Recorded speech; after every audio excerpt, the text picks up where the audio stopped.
This is literally going to transform your life. And what I love about belief coding is there's a process. It's really clear and easy to follow. I've had many forms of therapy, and this is definitely by far one of my go-tos. So if it's for anything else, I'm not even using it for my business, I'm using it for me, to heal myself, to work through blocks, to build that sense of self-awareness. You know, trauma isn't always with a capital T. It doesn't have to be huge and big. There's more little T traumas in our lives that make us who we are. And buried in those traumas are a set of belief systems. Just taking part in the process has changed the way that I view everything that I do. It's just been such an adventure. I think the person I ended up helping the most so far is myself, which is not what I was expecting. The energy and the love and the support absolutely found my tribe. It's amazing. You're going to transform your life and every single person that you use belief coding on, one belief at a time.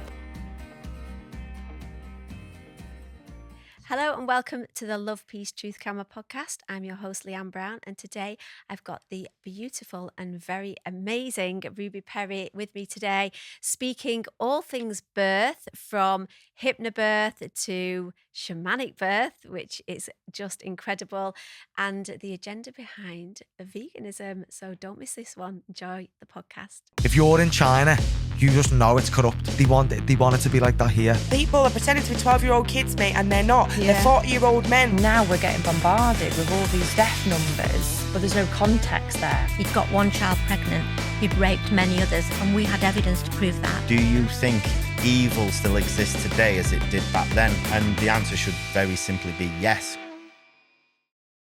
So Ruby, gorgeous Ruby, thank you for coming in. I just absolutely love talking to you, and like when we get on one, it's like I'm just never like, ending. wow, your knowledge is incredible about so many different subjects. Anybody that follows you on your Instagram, which we know has been censored and taken down a couple of times, just how much you stick your neck out to speak your truth and be able to try and educate people on so many different subjects, from food to birth and the shamanic side of the spiritual side of things. So let's start with you and your personal journey, and what was the turning point for you that you began to think like, I want to know more about the world, or or questioning everything. Yeah, the question, ask king as king. Yeah. So Carly Spell said.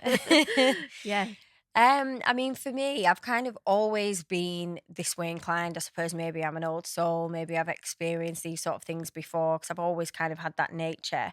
One of my sister's friends, she was a psychic, and I kind of got introduced to her when I was like 15. So that really opened me up to to like a different perspective on life. And then I've always just really been into like natural, supernatural sort of things.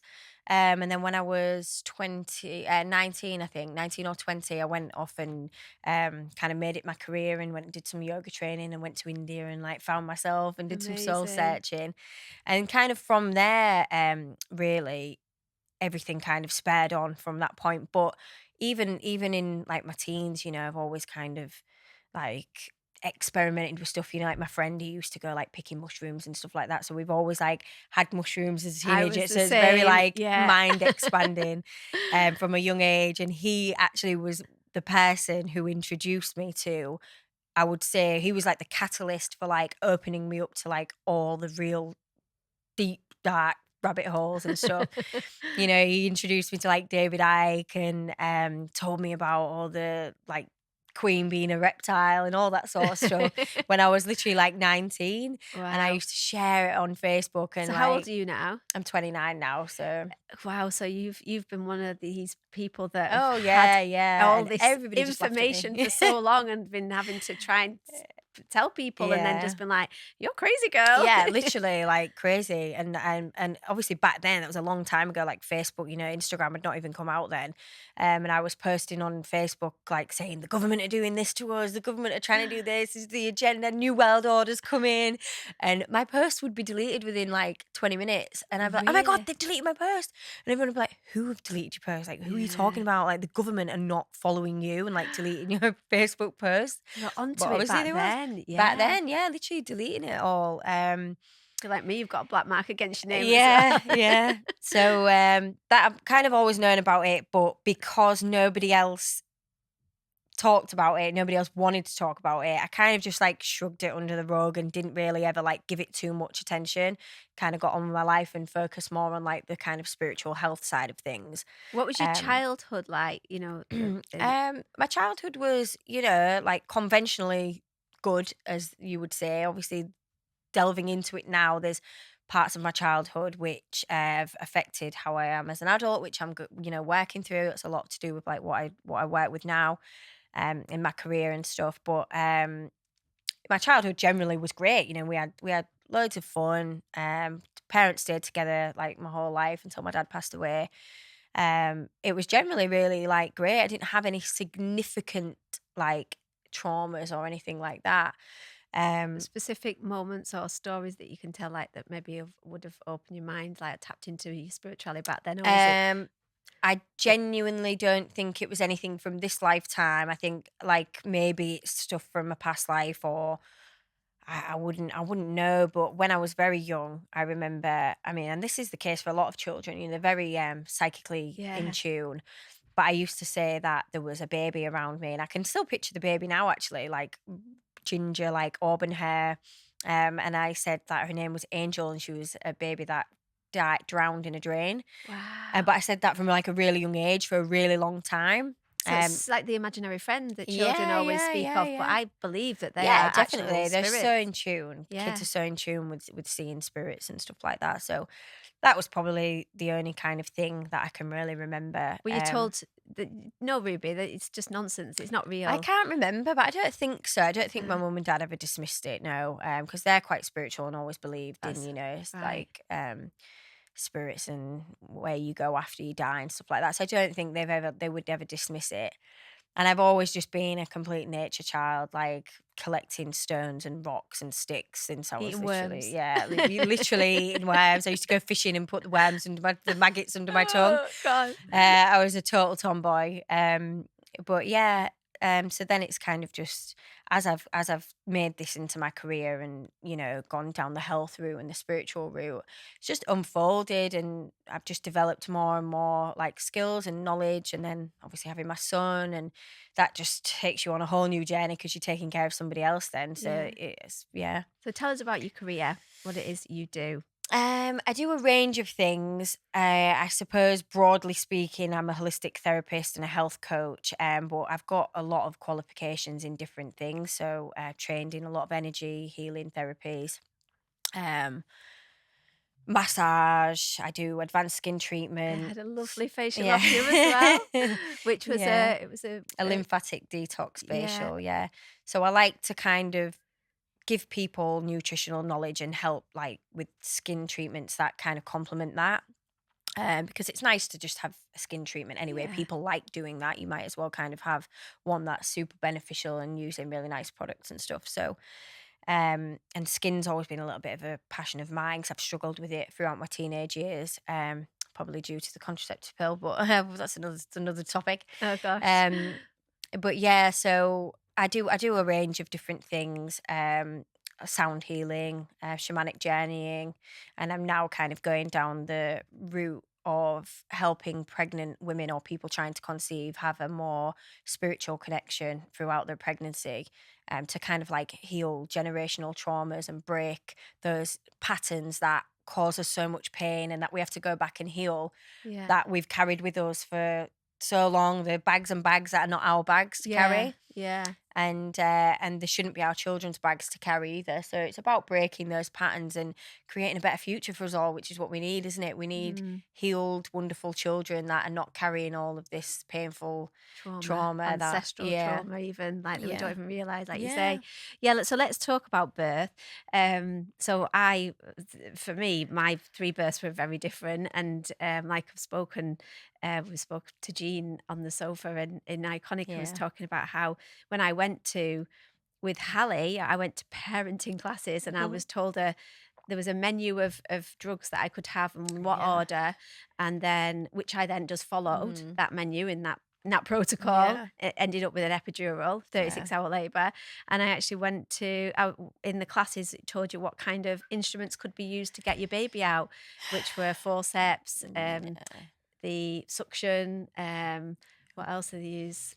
All the fake, a episiotomy. You might have to be caught. Like, it's enough to scare any young mum. Or any woman like going into having a baby. I mean, we laugh, but it's not funny at all. It's horrific for most people. It is. So obviously then I found hypnobirthing with my 3rd child, Lola, and what a just totally different experience. Just being able to educate myself on, we're meant to give birth. We're meant to, our bodies are designed to do it, aren't they? Yeah. And we're able to breathe through it and, just focus on ourselves and go within. And that's what it's all about. And having them tools to do it, using music and that getting into that hypnotic state. And you yourself did the same thing with Jeremiah, didn't you, with the hypnobirthing? Yeah. So tell us about your birth with Jeremiah and how you're now pregnant. Yeah. Congratulations. So you are going to do something a little bit different, still down that really being in tune with yourself, the hypnobirthing style, but even better, even how it should be for every woman. It's going back to our sort of ancestral tribal past, I suppose, isn't it? Who we actually are. So fortunately for me, when I was pregnant with Jeremiah, hypnobirthing was quite common. It was, already, I mean, my midwife team told me about it, even though I knew about it before, but for the midwife team to even tell you about it, that's really great. Good. Yeah. So it just shows we are progressing, digressing and progressing at the same time. But I think from where I was at already on my journey of taking care of myself and what I was doing, when I found out I was pregnant with my son, I was like, right, okay, I need to step this up a notch. Like, I need to know what I'm going to do, how I can make like his life the best life possible. And then obviously with birth and stuff like that, that just came naturally to me. I'd already seen about hypnobirthing, so I was like, right, that's definitely what I'm going to do. And I didn't have a strong negative like association with birth. Even though like I did kind of feel a little bit, when I think of birth, I think back to my sister's birth, which was, years ago now, 2012. And to me, witnessing it was quite traumatic. It wasn't. So you were a birthing partner? Well, I was there. I was in the room. I witnessed some parts of it. I wasn't necessarily a birthing partner, but I did go in and out. And it did traumatize me a little bit. But it never really had a birth, or is it? It was just your typical hospital birth, rude nurse, on her back, like just screaming, and like it just was not a nice memory. And that was the only real memory I had of birth. Let's just touch on the fact that you're just saying on the back, because it is the most unnatural way to get to have a baby, isn't Literally, it's the most difficult way to have a baby. It couldn't be in a more difficult way. Legs open, on your back, like your pelvis is literally closed. Yeah, like tilted upwards, so the baby's got to literally do a U-turn to get up. Yeah. Definitely a man that must have said women have to lie on their back. 100%. It's like a man that says everything. A man that says when our due date is meant to be. Yeah, like birthing month, not a birthing date. But so I kind of knew I wanted to do that, and I didn't really have any major negative images in my mind of birth. And I just spent like the last probably 4 months of my pregnancy every night I would just go on YouTube and type in gentle birth and just watch people giving birth. Like, Amazing. you know, like just people just walking into the bathroom going, and just literally Yeah. giving birth to a baby. And I was like, that can be me. I Yeah. can do that. Why not? Like, if she can do it, why can that not happen to me? So I like conditioned my mind to think I'm going to have an easy birth. It's going to be like this. This is going to happen. You manifested it.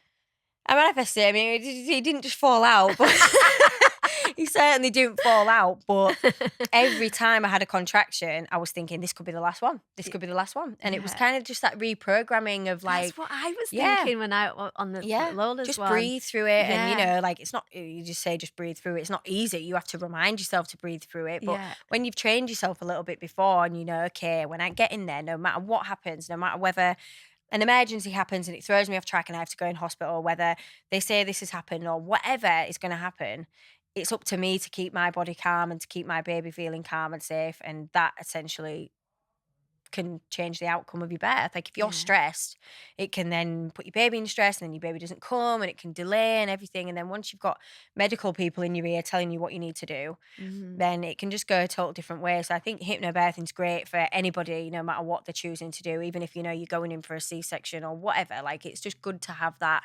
mental Calmness. approach, and that mindset. I was really reluctant to ring the hospital because I was so frightened that they were going to come and then change start everything. examining me and saying, "Oh, you're only so many centimeters," and that. So I literally But waited. even that's your intuition knowing that whole Yeah. process is wrong. Yeah. And that's kind of where I'm at now with it. So obviously this time around, the thought of any intervention and knowing what I know now about the NHS and when I was pregnant with my son, that was another thing. Obviously came across the whole vaccine stuff. Never really looked into it that much. I knew about it, but never really looked into that much before being pregnant because obviously I'd not had children, so it had not really it had not resonated with me that much. But then being pregnant, I was like, right, okay, he's not having any of that. I'm not having any of that. I'm not having any of these ones what they tell me to have when I'm pregnant. And I really went down that kind of rabbit hole with looking at all the different people, you know, like Susan Humphreys, The Truth About Vaccines. They did like an amazing, they 10-part released their documentary. documentary whilst I was pregnant. So it was like perfect. Tim O'Shea, he's got a book called Vaccination is Not Immunization. Brilliant books, like great. There's tons of people. So I really went down into that rabbit hole. I wish I'd have known about it before. Yeah. So like this time, and then that has spurred on me to talk about that, you know, in great length on my social media. It's what got me deleted off my original Instagram. And for me, it's the most rewarding thing because when I see the difference of my son, you know, compared to the children that are around him, it's like this, and it's not the sole reason, but it's a definite influence. Like when I see my friends' children or people that I know as children who are absolutely fine, we'll say fine, but they're okay, they're developing, and then they have like, especially the 15-month MMR, complete regression, loss of speech, you know, like they go back to being babies again, and it's so devastating to see, especially all these children who have got like chronic illness. You know, it's not normal for a child to have chronic arthritis or, you know, like all of these crazy autoimmune diseases that are proven, factually caused by injecting all these neurotoxins and poisons into our body, into the baby's bodies. Yeah. So after obviously going on that whole journey and discovering about the medical industry and that just opening that can of worms, now this time round I'm like, I don't want to trust any of them with my body, never mind my baby's body. No. And then that's kind of just led me into like seeking out people who really support like wild free birthing and showing the statistics of outcomes of women who have a free birth to a birth with even minor intervention like an antenatal appointment or a scan or something like that. Because what it is essentially doing, the natural innate knowledge of a woman, which has been completely disconnected from us on all angles, you know, our period, we just block it in there, pretend it doesn't exist, we take pills, we do all these kind of stuff to remove our womanhood and fit into this perfect box of what it means to be a woman in today's society. And there's a shame that's evolved around So much periods shame, and, so much as shame well. about being a woman. Yeah, Everything, just being a woman, shaving your armpits, shaving your legs. Shame to just be a woman in your most natural form. Yeah. Which, you know, is total, like, just brainwashing from, you know, as deep as you could possibly go.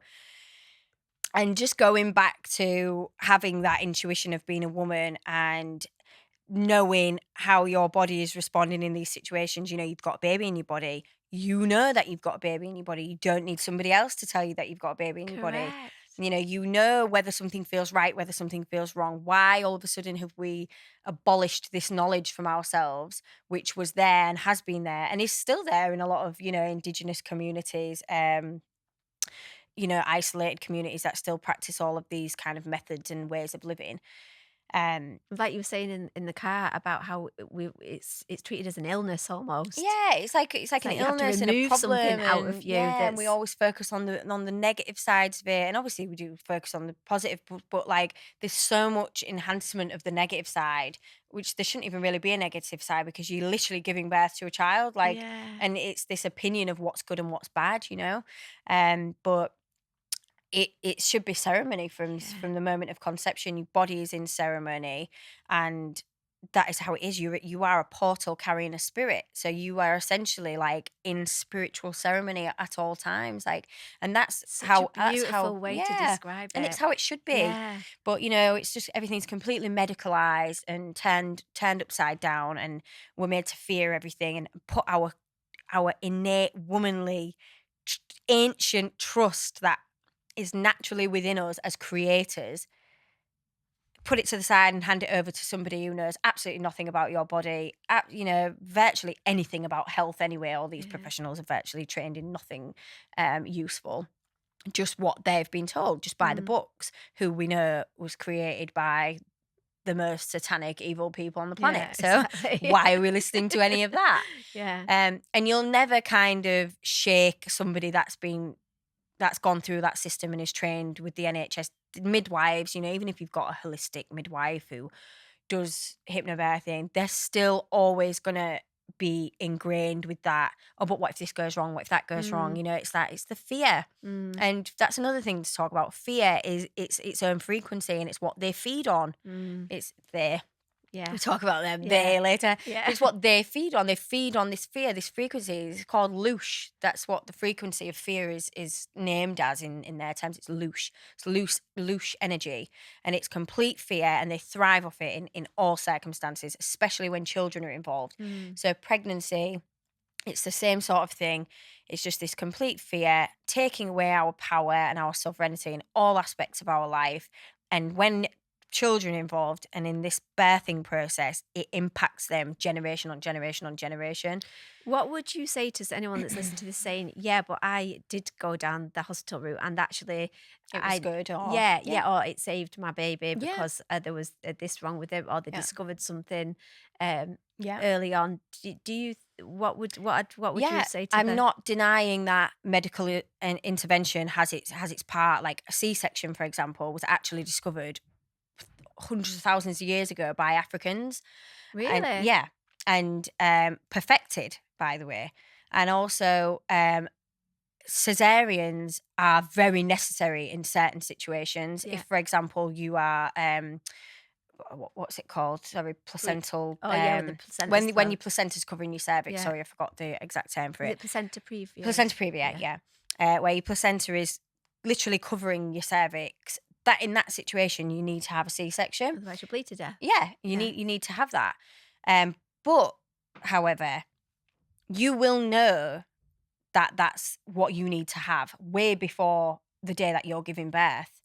So you can go your entire pregnancy with no intervention, no medical, advice as such, right up until the point where you think, okay, I'm very in tune with this pregnancy now. I know everything's been going okay. I don't feel okay now. I'm bleeding. That's obviously a first sign. If you are placenta previa, you know, definitely within the last couple of months, you'll have some bleeding. So you'll know then to go and get medical intervention and to have a checkup. But what that does is it cuts out all of the potential intervention that you could have had previously, which instills fear which might not have been necessary. And that's what you see happening with most people. They're going in for these scans. And when you go for a scan, you're handing over the knowledge to somebody else, and you're allowing somebody else to tell you what's wrong and what's right.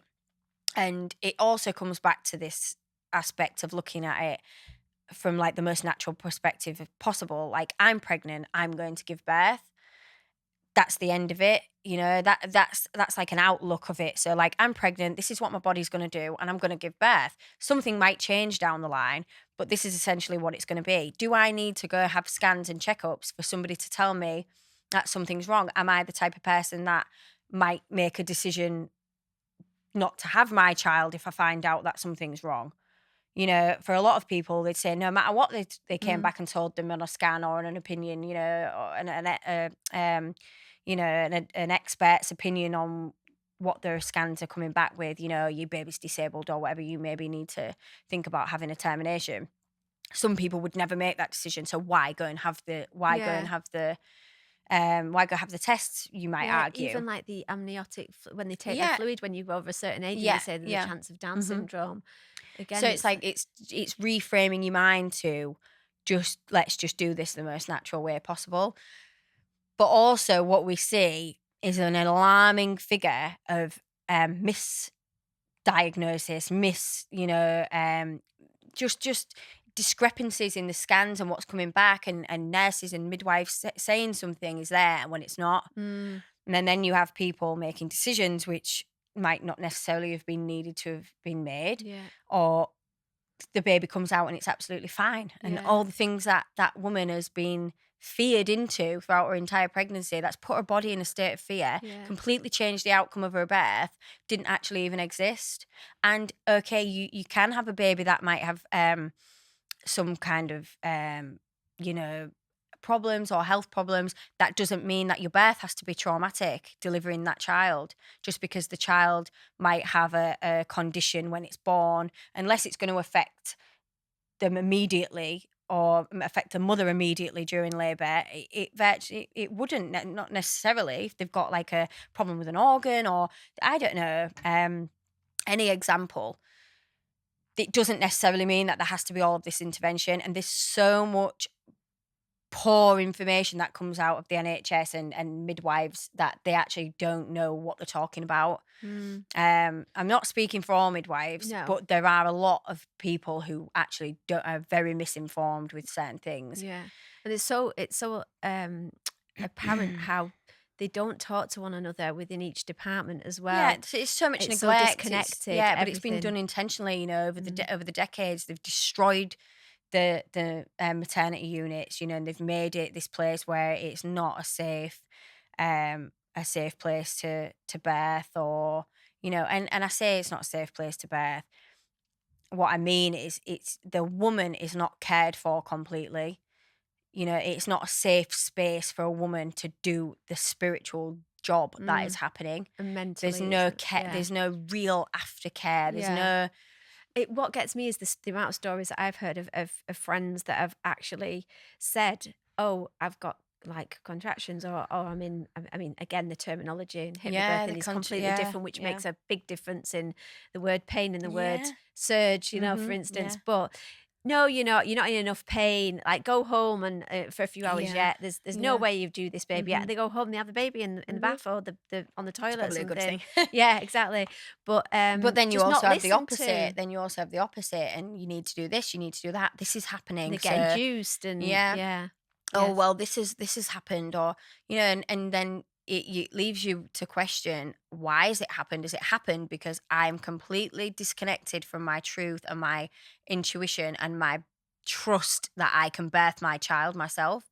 Because society has made me believe I'm incapable of birthing my own child. You know, say for example, if your labour's slow, who is to say the speed and the correct way that labour should go? Labour's different for everybody. Like, labour's different for every woman and every baby that comes out. So who is this medical professional that is telling every single person it has to be this certain way? So when it's not going by this book, they say, oh, you're slow to progress, or you're doing this, or you're doing, and it makes you feel inadequate, like my body's not doing what it should. What do you mean slow to progress? What is the right progression? Why am I not doing it?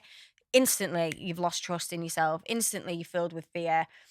All of these things, even just the thought of what if I need to have this, what if I need to go into the ICU, what if all these Obviously thoughts. your baby's on the small side, it's not, you're not eating enough, or you're not, Yeah, it's like that. all It's feeding utterly, that. Yeah. honestly, I would be here all night if I could tell you some of the stories that I've heard about people's experience with it. And it's just all, for me, it's just confirmed that I know I'm at the stage personally where I can take this responsibility myself, and I know that how to like develop the intuition within myself, and I take all responsibility for every outcome that happens, and whatever that may look like. So tell us about the shamanic birth that you're planning for this baby. So what does it entail? It's kind of it's quite deep, and it's took me on a bit of an unexpected path, really, and I sometimes I think, is it me? Have I come this way, or is this like the baby influencing me to take this journey? Star child. Baby birth, yeah. I definitely feel like that now, with all these children that are coming through. But it just kind of, so everything what I've learned, what I do with my job, I'm just integrating it into this pregnancy. Like, I've really been just looking back at how Indigenous people live and how like spiritually connected they were before all of the destruction and the takeover of the medical industry. Just the dark energy that's taken over the world spiritually. It's spiritual war what we're in right now. So previously, I like looking at what people did, what they ate, how they lived, the way that they connected with the earth, the way that they connected with spirit, and then just kind of looked at like pregnancy practices and childbirth practices in those cultures and those traditions, and see, like, looking at how I can integrate them into my pregnancy. So drumming, for example, it's something that I do already in my job. How that is so important in birth and pregnancy, and helping you tune into your body, helping you get through labor and through those waves of contractions. So tell us, like, because it's a sound basically, is it? And it's the beat. Is it like, why is it so important? Because people well, it represents the heart. It's the heartbeat. The drum is the official heartbeat. It's the sound of, it's like the earth sound. It's it's the oldest instrument, but also the oldest tool for healing that's ever been recorded. It's recorded in all ancient cultures, all traditions. It's been used by every single population ever to have lived. Everybody needs their own drum. Yeah, everybody and definitely you've made needs your own, it. haven't you? Yeah, I'm doing mine on birthing your own drum. Yeah, I'm doing mine on the 1st of May. I can't wait. And it really is like birthing. You're birthing it into the world. It's beautiful. It's a beautiful, that in itself is a beautiful ceremony. But yeah, the drum, really fantastic at sending you inward, connecting with your body, communicating with your baby. Assuming somebody else would be doing that. Yes, drumming. You can drum yourself. You can drum journey yourself. You can just drum and kind of go inward. But obviously, if you do have somebody else doing it for you, then it's great because you can just totally switch off and relax and go into it. Do you think there'll be movement in the birthing process? Will you move? Will you dance? Oh, absolutely. Yeah, I'll definitely just go with however my body feels, whatever feels right. But definitely the drumming. Again, when you're in labour, the drum just kind of grounds you, connects you, and just helps you tune into your body. Blocks out anything that's going out in here. Helps you with connect to your heartbeat and just really be in tune. And then something else, which a lot of people might be initially like, oh, that's a little bit controversial, or not really, not really sure about that. But medicines and sacred plant medicines is something that I've kind of, like I said, did mushrooms when I was about 16. Always kind of been into it from just seeing even back then, when I was younger, what it taught me about life. Like, I remember when I was like 17 or around that time, and I just remember thinking, this is not real. Like what we're in now is not real. That's real. That's how we should be living every day. Like that's going on there and we can't even see it. Yeah. And it's there all the time. And we're here doing this. Like it's crap. Like it was just like, to me at that time, I was like, wow, like this is just needs to be explored. And that was a big part of like my spiritual journey. So over the last couple of years, after taking, you know, all different paths over the years of leading up to having my son, it kind of really brought me back to, okay, get back onto, you know, your healing and really taking care of yourself and healing my own kind of like inner world. So I started taking random different courses and like just workshops and stuff like that, and then eventually found this amazing group of people who did plant medicine ceremonies, and then I kind of delved into that, did some mushrooms, but in a very beautiful ceremonial setting. Did ayahuasca. Not when you're 16 running over the fields like we did, yeah. Ayahuasca, San Pedro, all these beautiful indigenous sacred medicines. And then that continued right up until I found out I was pregnant. So then I was like, oh, right, okay, so I'll just it's not kind of like have to wait something now. though, just for like you're not delving into this and you're doing it every other day or every Oh week. It's no, like, you do it's it when something that you do when you're you called respect to do it. it. It's not anything to be abused. You know, you can abuse absolutely everything. Yeah. It's, you know, it's every now and again you're doing something when your soul feels the calling for it. Yeah, because some people might argue. So I've had a couple of different conversations. I've done the ayahuasca, as you know, in Mexico, and the San Pedro, and the Cambo, and the Bufo, and all this stuff, and I've experienced it all. And I did get some profound messages, and I've enjoyed it, and it called me at the time that I needed it, definitely in stages of my life. But then other people that have actually experienced it have brought up the suggestion that actually maybe we should stop searching outside of ourselves and you know, like going within. Absolutely. Because some people I feel are abusing it 100%. as well. And that's what it's all about. Like a lot of the time, I think when people do get to that stage of abusing it, the medicine doesn't work. It's not a medicine.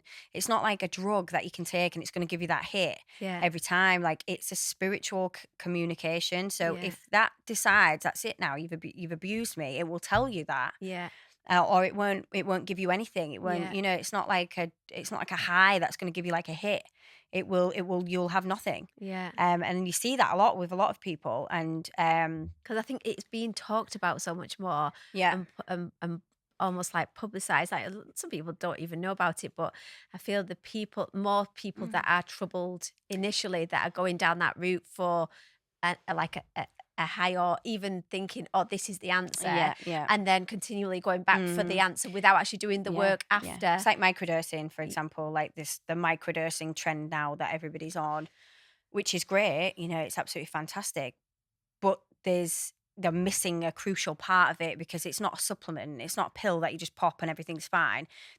With medicine, it's about the integration, and it's about how you learn from what you've experienced and how you integrate it to change what you want it to change. So taking a microdose tablet, taking a microdose of mushrooms every day or every other day, or even 2 days on, 3 days off, whatever they do, you're not allowing the right amount of time for integration, in my opinion, because you need to take it, experience what you experience, and live through it in this realm. And do that work. It's all about you doing the work. It's not like I'm going to go do mushrooms and it's going to heal me and everything's going to be fine. You know, a lot of the time it can bring up a lot of buried, you know, stuff that doesn't feel right. It doesn't feel comfortable. And it's about working through it and seeing it. And that's what it's about. It's about like breaking through those like roots that are holding us back, or, you know, keep entangled around us that are stopping us from being our, like, you know, our authentic full self. true self.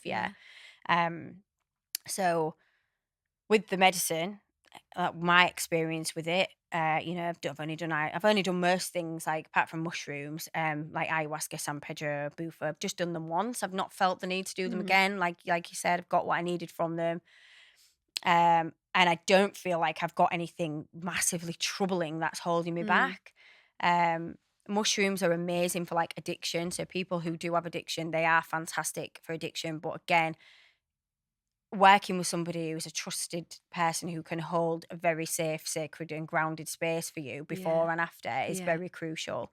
You know, it is a medicine, and just if you're not in the right space and you don't know how to hold space for yourself, going off and doing these things, it can leave you very open spiritually, and you know, they're not things to be messed around with. That is for sure. Because it's almost lifting the veil between Yeah, them worlds, isn't absolutely. it? Yeah, as well? completely. Yeah. So with the whole pregnancy thing, I when I found out I was pregnant, I was like, okay, well, you know, didn't really think anything of it. I just thought, oh, I was planning to do a Cambo. Cambo is obviously very detoxifying. It's not the same. It's not No. like you know, you don't vision like you don't have any visions or see anything. So I was planning to do that, and I was like, oh, I can't really do Cambo anymore, which you can't do Cambo when you're pregnant. And that's kind of all I really thought about it. And then my friend said something to me, because I take like medicinal mushrooms as well, reishi and lion's mane and things like that daily. And they are good for all sorts of stuff, like just your general nervous system, your brain function, your adrenals, everything. Like they've got so many benefits depending on which mushroom it is that you take. Relaxing anxiety, all kinds of things. So I take that daily anyway. And my friend, who's also pregnant at the same time as me, she asked me a question. She said, "Oh, what do you think about the mushrooms? Like, should we stop? Like, are you going to carry on taking them? Like, I think I'm going to stop taking them." And it really just triggered my mind to think, actually, how ridiculous is it? All the things that they tell us that we can't have. Like, they tell you can't even go out and eat sushi, and that you can't do this and you can't do that, and you can't have Cheese these and- mushrooms because there's no studies done on them. Okay, but there's no studies done on them. There's nothing to show that they are contraindicated. So there's no correlation with them causing any harm during pregnancy or breastfeeding. There isn't. There's nothing. There just isn't any studies that verify it being safe, you know, because they've not done the studies. So there's no I like, wonder why they there's tell you no, not to eat all that stuff then. well, because they say, like, say for example, sushi, Mm. it's got naturally occurring mercury in it. My argument there is, so has all the different vaccines that they give you when you're pregnant. They've Yeah. got unimaginable amounts of synthetic mercury. Yeah. That's like, you couldn't eat enough fish throughout your entire pregnancy to get that amount of mercury in your body, what they give you in one shot. Wow. And they're okay to give it to your baby at 500 times the dose as well, or whatever Yeah. it is. As soon as they're born. You're okay to go out and eat at McDonald's. Like, I Mm, can guarantee that there is more poison in a McDonald's than Mm. there is in a naturally occurring fish with mercury in it. Yeah. So And this to is me, a I was just like, what is going on? All these things that we're missing out on as pregnant women that could be completely making the whole time a lot more pleasant and easier, and just on a deep level as well, like with the mushrooms and with the medicine. We're missing out on so much, and we're being told that we can't have all these things because, you know, they haven't done any studies on it. But they're allowing us to go and be jabbed, and there is studies showing how harmful they are. So I don't trust anything they say. No. I'm going to trust my body, and obviously it is a personal choice. And if you feel it's the right thing to do for you, then that's fine. And if you feel it's not, then that's fine, as long as it's coming from a fully informed choice and you know it's your decision and it's not being influenced by somebody else. Because a lot of the time our thoughts are not ours, they're influenced by Yeah. other people around us and what we've been feared into. Everything that's projected onto Everything. the television. Everything, Yeah. Definitely. Television. But with the medicine, it's not something I've just jumped in and thought, oh yeah, well, if they said it's not safe, it probably is. I've really looked into it, and I've found some amazing people who dedicate their lives to researching it and putting the information out there for pregnant women, and spoken to and witnessed so many women have children using medicine throughout, and what their children are coming out like, you know, the spiritual connection they've got, the creativity, like the intelligence. They keep it away from us for a reason. You know, they try and dumb us down in every aspect of life, and Yeah. with medicine and plants, and that's why they don't allow us to use it. That's why they're illegal substances. It grows out the ground. How can you label that an illegal substance? But for me, it was something I definitely felt 100% resonated with. I obviously made sure it was 100% safe and confirmed all of that side of it for me. And it's been beautiful. Like I'm going to do a live actually on Friday on my Instagram and talk about the experience, what I've recently just had. I went and did a mushroom ceremony with the people who I know who do the ceremonies, and they're just fantastic. And it was just the most amazing experience. The communication I had with my baby. Wow. The messages that I think I'm having a girl. It was she in my journey, and I've kind of felt like that anyway. The messages that she was giving me, and just the clarification of my intuition and knowing that this is the right thing to do, and the route I'm going down, and having no intervention and taking this responsibility of myself is going to be profound. So I'm going to talk about that on Friday on my live anyway, and go into a bit more depth with it. But and your Instagram is, well, we'll put it down on the bottom. Ruby and Glow Hub. Yeah. But I just want to share it with everybody. I want people to not miss out on this because it's been stolen from us. Yeah, I agree. Even with the hypnobirthing, I really felt like women are being robbed of this beautiful experience, and it is supposed to be a beautiful experience. And when I was doing it, it was like the too posh to push movement, and Victoria Beckham was doing all that, going for C-section and planning it, and everyone was like just jumping on it. So it is such so sad that people are being brainwashed into not having that experience, isn't it? So sounds amazing. I wish I want to get pregnant again now.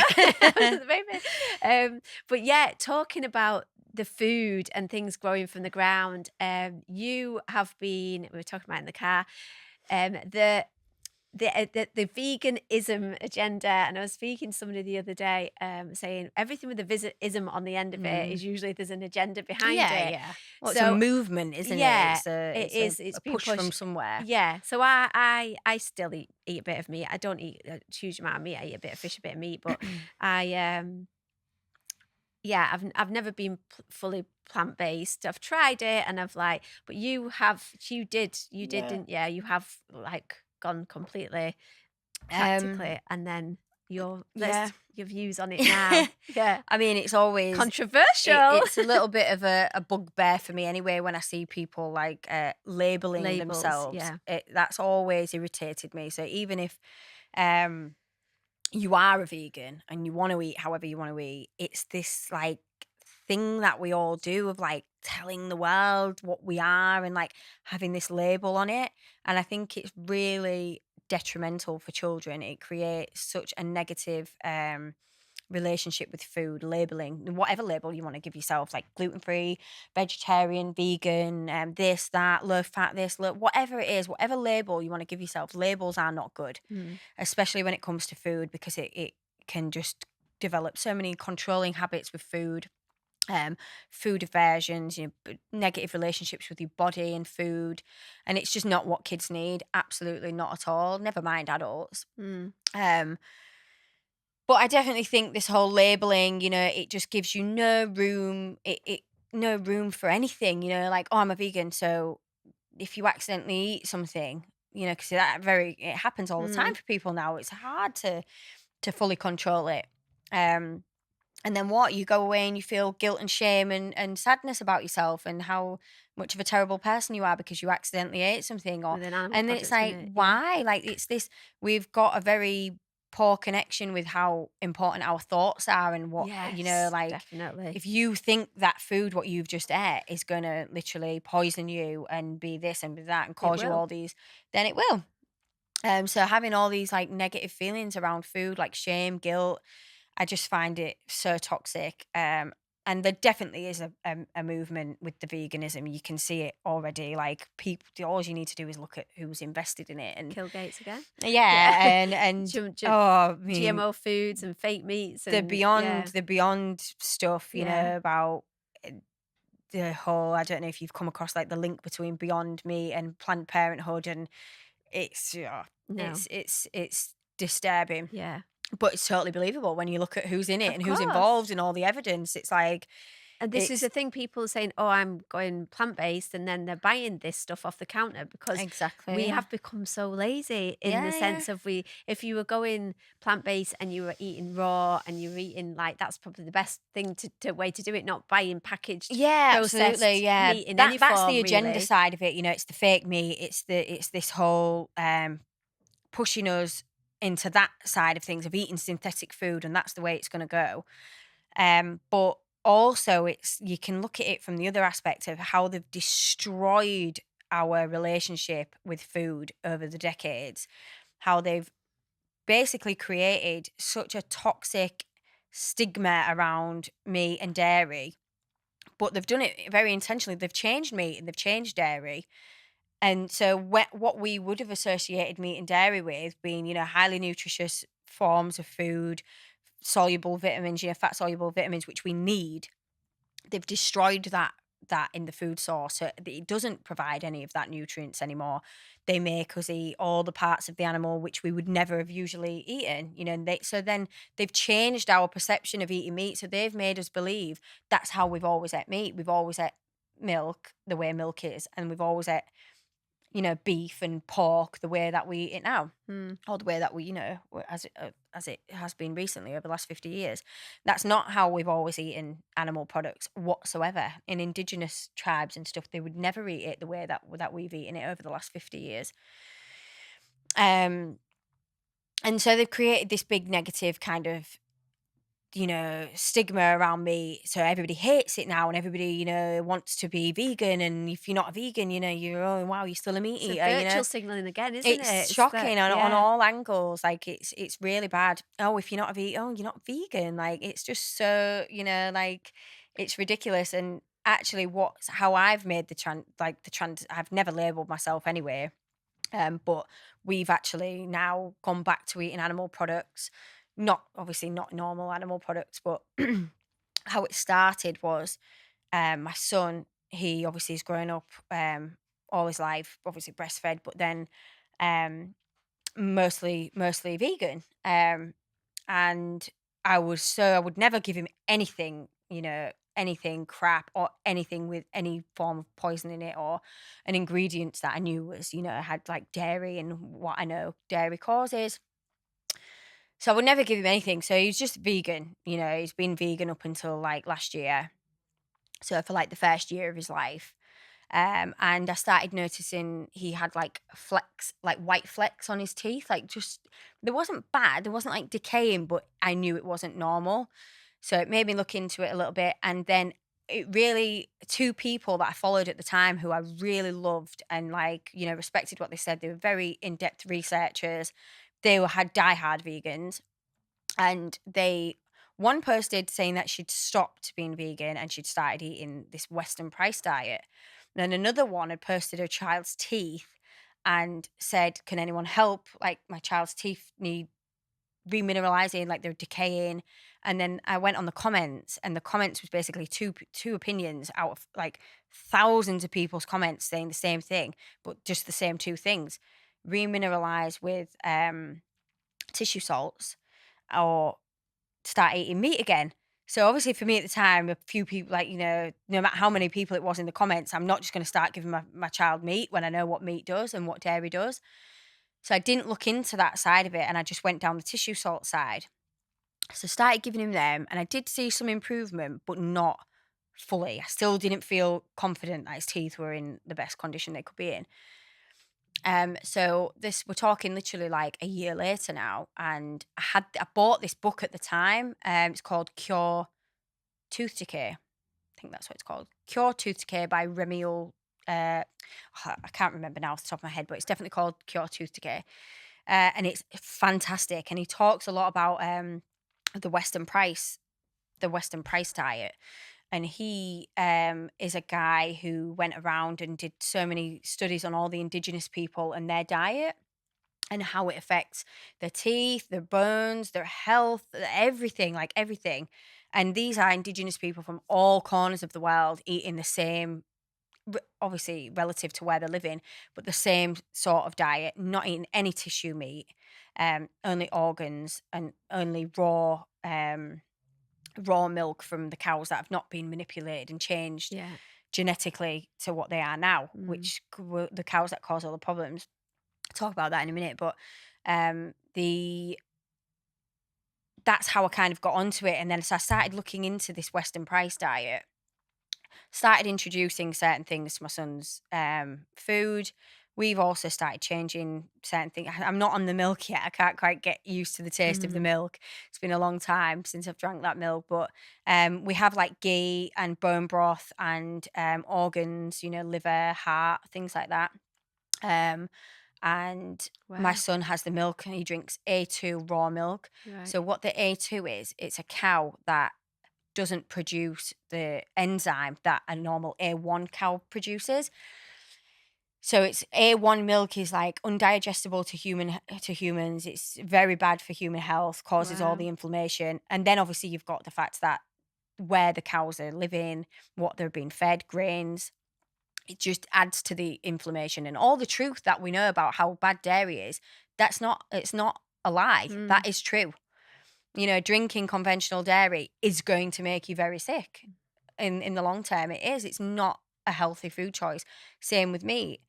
Because of their environment, what they're living in, the trauma they're experiencing, the grains that they're being fed, literally GMO soy and corn, like it's going to give you cancer. This animal is fed on that every day in, day out. Like it's going to give you cancer. All of these things are stored in the tissue. It's where they're stored the most, in the tissue. And we're eating tons and tons and tons of it, which we've never ate before. So it is, I'm not saying to eat meat and dairy. I completely agree with that. I'm not changed my opinion on that.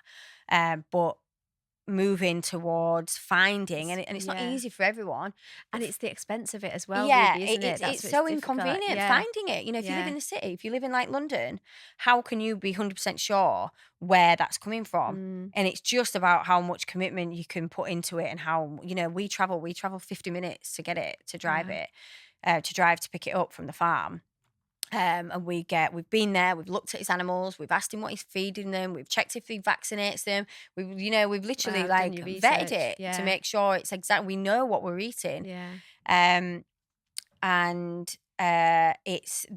back to the milk, sorry. So this A2 milk, if you've got an A2 cow that produces this milk, you have to take it through like thorough genetic testing, which costs thousands of pounds. So if you're labeling your cows as A2, it's because you paid for it to be labeled A2. You're never going to get a milk that, and 9 times out of 10, if you go to like an organic dairy farm and you ask them what an A2 cow is, they won't even have a clue. Really? No, because most cows now, they've gone through the system for that long, they're A1 producing cows. So to find an A2, you obviously need to do some research and find out where's doing it. And if they are promoting that they're A2, then, they'll have the certificates and the stuff to prove it to you. And Jeremiah's teeth have got better now. His teeth are complete. Yeah. Honestly, I took him to the first dentist appointment yesterday, and the dentist was like, his teeth are absolutely brilliant. He's a holistic dentist, a biological dentist. And he said his teeth are absolutely brilliant. So that was a big relief for me. And I've noticed the difference. Just looking at them, they look a million times better. And that's just done a couple of months. So, like a lot of people that have had their children on vegan diets that have got like really bad teeth. The community now of this, like what I've just talked about, vegans, and you've got to think, we wasn't raised vegan. We wasn't raised like that. These children are being raised from the day of birth, that their parents were vegan. So already that, and it's really interesting. There's another thing, but a lady that I'm working with the birth stuff, with the free birth, she actually posted something about how vegan women have a more difficult birth. She didn't go into too much detail, so I'm looking forward to speaking to her about that. But she mentioned how statistically vegan women have a more difficult birth. So yeah, I'll probably talk about that on my page when I find out a bit more about it. But the community of the veganism, the community of people going now this way, they've been solid vegans, like really like to the end, and they've completely gone the other way, and they're doing this Western price diet, and they're not eating, like I said, they're not eating the crap anymore. And they're not eating the bad meat and the dairy, and they've not just gone back to their old ways. They're changing and they're integrating different things: bone broth, grass-fed, grass-finished, you know, where you know that it's a beautiful environment and it's not a toxic environment. Where That's the thing. Yeah. It's sourcing that, Yeah. you know, it's the, Yeah. So And there's it a will way be of doing really it. difficult for Yeah. people to do. But Yeah. even just something as simple as like, okay, if you can't do the milk, then even just like eggs, for example, or the bone broth and stuff, you can really source them and buy them online and things, you know, and you might be able to, I've not looked to see if you can find an A2, like, because it's raw, a long transport might be difficult, because obviously it has to be kept refrigerated. Yeah. The myths around raw food as well are also something that is worth talking about, because there's so many. You could just type in raw milk and it would say, don't consume raw milk. Really? Oh, it's so dangerous for you. When I found out I was pregnant, obviously they say you can't have anything raw. You can't have anything raw. Like it's seriously harmful. So I've found all these women. Like I found one woman, and she literally, it was so divine how I stumbled across her account. But she's got 9 kids, and she's like she promotes all different things like healthy living and a lot of raw milk and raw cheese and stuff like that. I said to her about having it in pregnancy. She said, I've literally drank it daily, religiously, on all my food and all my drinks for every single pregnancy that I've ever had. Wow. And my children have drank it, and they've never had one of the things that they say, you know, is a problem with it. Just shows you. So it's just total propaganda once again. We're almost come to the end. I really wanted you to talk about the products, the poisoning products and the sun creams and the stuff we put on our skin. But that is like, there's so much we could go into, isn't there? We've talked a lot. Yeah, we you'll have to come back on. Yeah, I mean, definitely. We'll come back on and talk about after the birth. Satanism. Oh right, Yeah. I was going to say the agenda and the government and chemtrails. So what I'm saying is like the theory of the evolution, even Yeah, like, you know, flat Earth and all flat Earth. Like, honestly, she knows a whole lot of shit. Good stuff. Like, no, it's not shit. Like, not in our opinion anyway. But it's but yeah, there's so much we could delve into, because your knowledge is extensive, which we've just like seen there, just on 2 different subjects of birth and food. And so ultimately your babies, both babies are going to have like the most incredible mummy and a daddy, and Colin there as well. He's amazing. And you're planning to go to Ghana, is it? You're still planning to go there and live there? And I'm definitely going to come and visit you. Yeah, there's no chemtrails in Ghana, thank God. Yeah. I mean, Bill Gates has got his paws in there, but we're not going to be buying any of that food. We're planning to grow our own food and start up a big kind of like little like community thing, and just set our little world up there and just be away from everything. Amazing. I might join you. Yeah, definitely. So thank you so much for coming on, and good luck with the shamanic birth. thank I'm you. so excited. I'm to losing hear my about- voice now. I've not talked that much in ages. I didn't even get a word. I'm kind of giving up on it all now. Talking about it. I don't really like. I just kind of keep myself to myself. I used to be very vocal about stuff on my Instagram, and now I'm just kind of like, I'll just let everyone do what they want to do. Yeah. I'm just keeping myself to myself. But yeah, we definitely give everyone a lot of insightful information there. Hopefully, But every time I speak to you, I'm just like that. Really? Wow. Like, oh my God. The conversations always go on a tangent. We could be here forever.